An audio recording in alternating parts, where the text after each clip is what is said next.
Hi, இன்னைக்கு நம்ம soft and கிறிஸ்பியா இருக்கிற மாதிரி ஆப்பம் சிம்பிளா மிக்சிலேயே எப்படி எந்த ரேஷியோல அரைக்கணும்னு பத்தி நான் சொல்றேன். அதுக்கு ஃபர்ஸ்ட் ஒரு பாத்திரத்துல 1 கப்பு இட்லி அரிசி, 1 கப்பு பச்சரிசி, 1/2 கப்பு உளுந்து, 1/2 டீஸ்பூன் வெந்தயம் இது எல்லாத்தையும் போட்டு நல்லா வாஷ் பண்ணி 4 to 5 hours நல்லா ஊற வச்சிருங்க. அரிசிலாம் நல்லா ஊறினதுக்கு அப்புறமா அதை மிக்சி ஜார்ல சேர்த்து நல்லா நைஸா அரைச்சு ஒரு பாத்திரத்துல மாத்திக்கோங்க. அதுக்கப்புறமா இந்த மாவுக்கு தேவையான அளவுக்கு உப்பு போட்டு நல்லா கலந்து 8 hours fermentation வச்சிருங்க. 8 hours அப்புறம் பாருங்க மாவு நல்லா பொங்கி இந்த மாதிரி வந்திருக்கும். இந்த மாதிரி நல்லா பொங்கி வரும்போது ஆப்பம் நல்லா சாஃப்டாகவும் அதே சமயத்துல நல்லா கிறிஸ்பியாகவும் இருக்கும். இப்ப இந்த மாவுல கொஞ்சம் தண்ணி ஊற்றி தோசை மாவை விட இன்னும் லிக்விடா இருக்க மாதிரி டைல்யூட் பண்ணிட்டு அடுப்பு பத்த விட்டு ஆப்ப கடாய் வச்சு ஒரு கரண்டி மாவு ஊற்றி இந்த மாதிரி சுத்தி ஸ்ப்ரெட் பண்ணிக்கோங்க.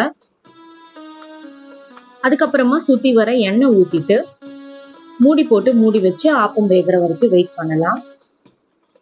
ஒரு 3 to 4 minutesல நல்லா கிறிஸ்பியா சாஃப்டான ஆப்பம் ரெடி ஆயிடும். பாருங்க ஓரத்துல நல்லா கிறிஸ்பியா இருக்கு, நடுவுல நல்லா சாஃப்டா இருக்கும். இதே ரேஷியோல ட்ரை பண்ணி பார்த்துட்டு எப்படி இருந்துச்சுன்னு சொல்லுங்க. இதுக்கு சைட் டிஷ்ஷா நான் தேங்காய் பால் தான் வச்சிருக்கேன். நல்லா சாப்பிடுங்க, நல்லதையே சாப்பிடுங்க. அடுத்த வீடியோல பாக்குறேன். பாய்.